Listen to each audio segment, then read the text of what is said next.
Now we want to look conceptually at the idea that gases actually do dissolve in water.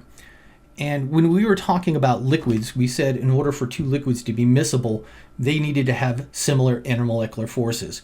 And so that's for miscibility, where they kind of infinitely dissolve in each other. But to get a small amount of something to dissolve in a solvent like water, the intermolecular forces do not need to be the same. So this is the idea. We're not talking about miscibility, we're talking about solubility. And in order to get solubility, you only need to get a slight intermolecular force. And so that's what happened. Here we look, and water is actually a polar molecule. It has hydrogen bonding, but we can't use the hydrogen bonding part of it in this case. But really what we're going to look at is the fact that water is a polar molecule. But even then, when we look at most common gases like O2 and N2, those are actually going to be nonpolar. So their strongest intermolecular force is dispersion forces. So how can a nonpolar molecule dissolve in a molecule that is polar? And the answer is there has to be some kind of intermolecular force, even if it is very, very small. So the answer starts with the fact that water actually does have a dipole. Even though normally when we talk about water, we talk about water's ability to hydrogen bond, in this case we're going to be looking at the fact that water does have a dipole moment.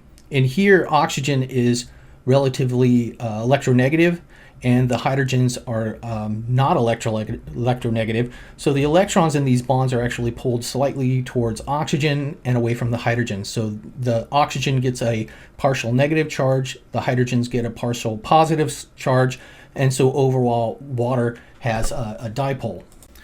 Oxygen in this case is actually a nonpolar molecule, so it means it has dispersion forces.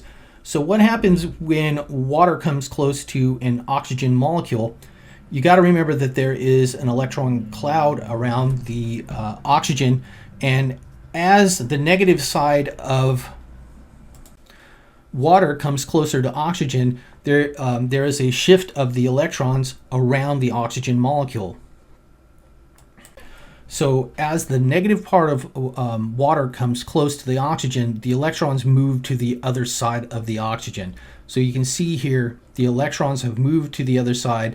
This gives one side of the oxygen a partial negative charge, and it gives the this side of the oxygen a partial positive charge. And because now we have a partial positive charge and a partial negative charge from oxygen, there is an interaction. And this interaction is called a dipole-induced dipole intermolecular force. And this kind of makes sense in that the polarity of the water has induced a dipole in oxygen, and it's this induced dipole in oxygen that allows for an interaction. So in fact, there is a very small intermolecular force between our water and our oxygen in this case. And this is a fairly weak intermolecular force, which makes sense that there's not a lot of oxygen dissolved inside of water.